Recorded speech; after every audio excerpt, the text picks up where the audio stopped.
Chapter 5, Part 3, NBC, The Catalyst. So, McMahon had a time-consuming job and was attending a local college. And he had a family and a girlfriend. So, they were like busy people. So, it was difficult for them to do the hypnotic regression. And also, Budd Hopkins started noticing that there was evidence that the abductors or the aliens were implanting post-hypnotic suggestions, telling their abductees not to tell anybody what happened. Because almost every abductee says that under hypnosis that they were given warnings not to remember and not to tell anybody.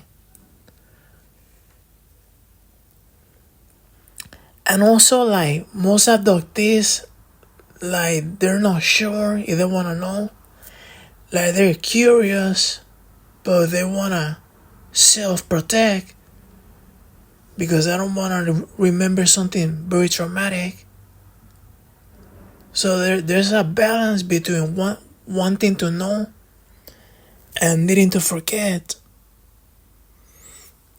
So McMahon accepted the first appointment with Dr. Clamar, but later changed his mind and decided to not do any hypnotic regression. And Harry Lynn was trying to assemble material for his UFO documentary, and he was following the McMahon Federico story, and he wanted to get a hypnotic regression on film for the TV show. So he was very disappointed when McMahon changed his mind. So Budd Hopkins accepted a teaching position at an art center in West Nyack, and he was speaking with one of his students, and the student said that one of her friends that had a daughter, they had a strange UFO experience.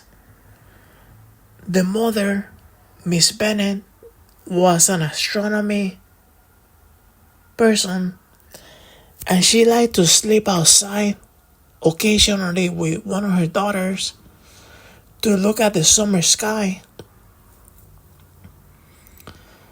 And the daughter's name was Renata, and one night they were lying on cots side by side looking at the stars and the constellations when a light appeared from the northeast. This light was larger than a star, and it appeared quickly.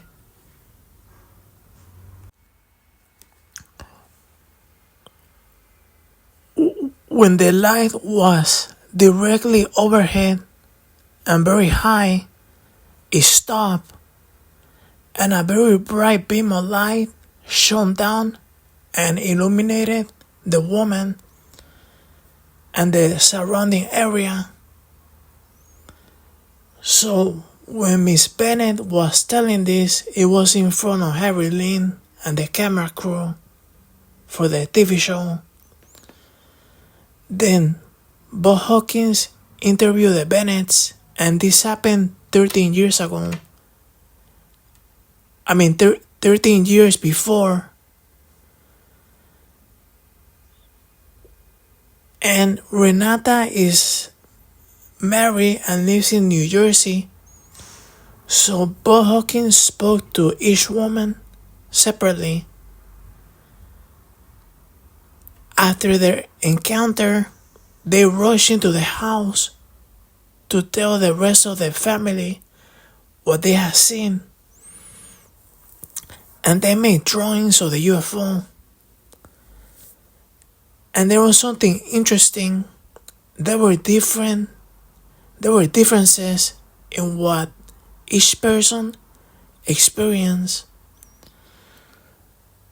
For example, Renata was surprised when she learned that her mother, claimed that she never saw the huge beam of light, and the mom did not remember the daughter saying that she saw two small objects coming from the larger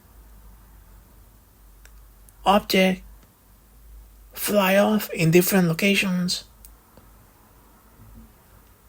When the women entered the house, they found the husband and the other child still awake. So the encounter did not end late at night. And they also cannot remember at what time they went outside at the beginning of the evening. So Budd Hopkins was saying that the fact that the mother and daughter remember the event differently suggests two possibilities. One is that either one or two women are poor observers, or the second is that each woman remembers different aspects of a longer sequence of events.